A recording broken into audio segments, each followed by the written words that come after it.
Hello mga ka-showbiz updates. Ayan, so may panibago tayong updates ngayon kung saan pinag-uusapan ito online. Lalo-lalo na po sa mga tagahanga at supporters ni Miss Catherine Bernardo kung saan may mga nagsisirculate na news patungkol sa kanya na sinasabing iniwan na daw di umano si Catherine nito.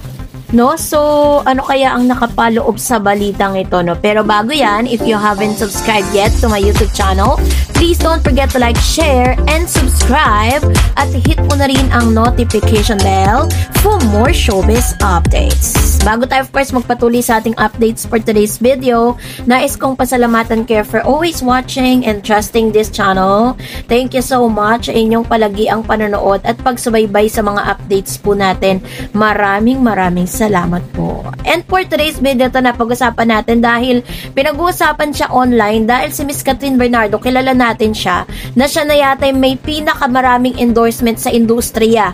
At talagang siya yung pinagkakatiwalaan ng mga maliliit, malalaki, local or international brand dito sa Pilipinas. At sinasabi talaga na payaman ng payaman si Catherine dahil hindi man sunod-sunod yung kanyang mga teleserye, yung mga projects niya or ilang, parang one movie per year kasi siya talaga and one teleserye per year.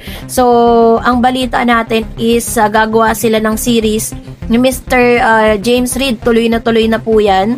And ang balita po natin is nagte-taping na sila or ginagawa na nila ito para po maipalabas na nila soon. So which means bago matapos ang 2025, may series pong lalabas si Miss Catherine kung saan kasama niya itong si Mr. James Reid. So kaway-kaway sa mga Catherine na nandiyan. Pero hanggang may mga photos po na naglalabasan na parang yun nga, ready na sila. Parang nagkakaroon na sila ng look test, tapos nagkaroon na sila ng parang meeting together, nag-photoshoot na and everything.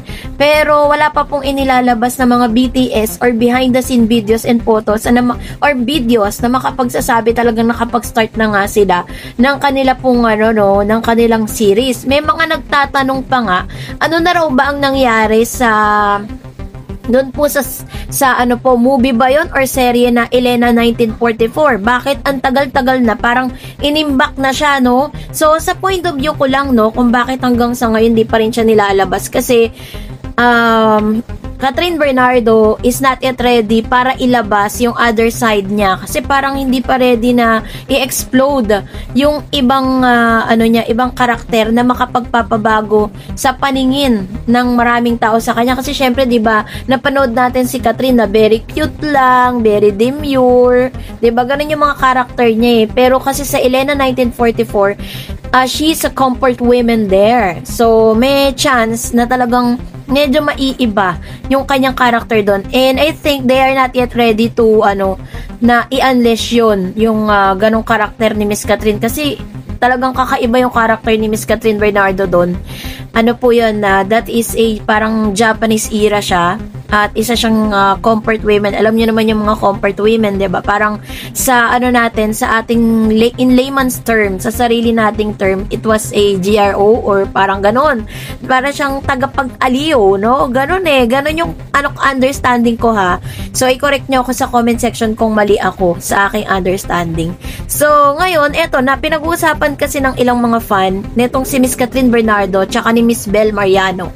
Yun po kasi yung usap-usapan. It was posted by Abante Tonight last August 19th, yesterday 2025, at marami po ang usap-usapan dito na nabigla daw di umano ang mga memang netizen nang mapansin nilang nilaglag na raw pala ng isang jewelry brand endorser si Catherine Bernardo at pinalitan na siya ni Miss Bel Mariano.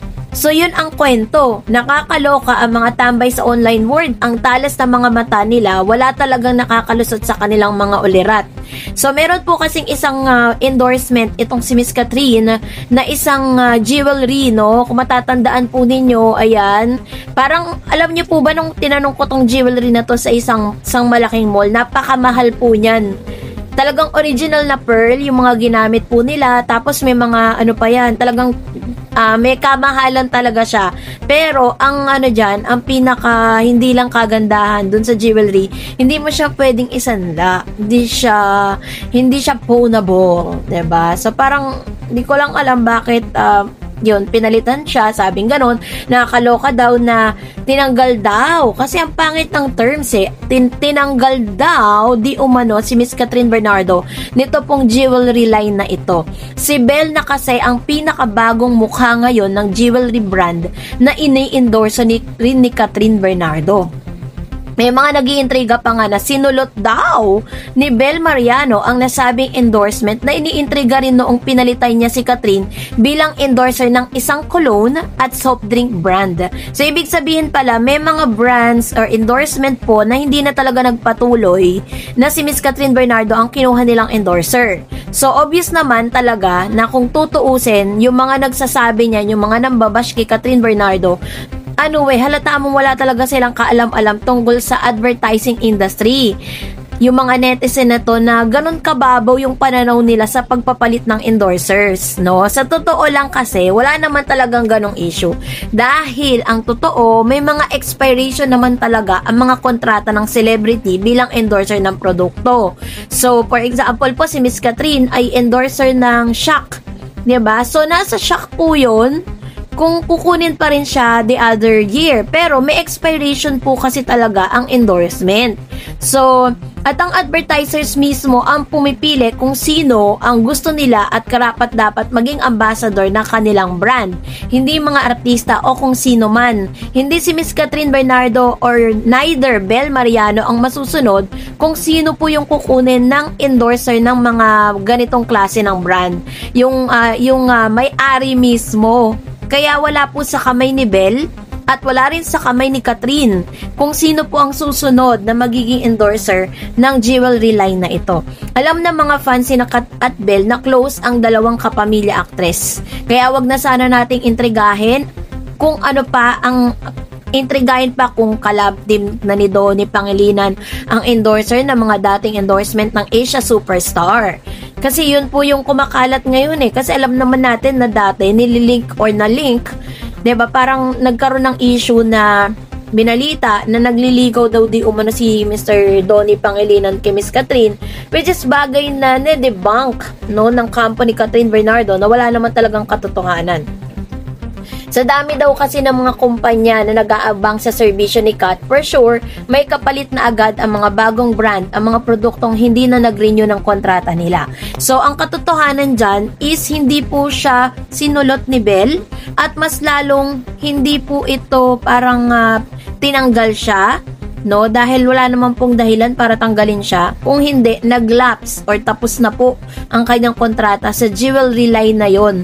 Kaya yung mga nang-iintriga at gumagawa ng mga issue na si Miss Catherine Bernardo po ay pinapalitan na sa mga endorsement, alam nyo po, may umaalis man, may mga hindi man nagre-renew or meron mang natatapos na mga endorsement, meron namang pumapalit. Katulad po nito na nasa screen ngayon, yan po yung isa sa pinakabagong endorsement ni Miss Catherine Bernardo.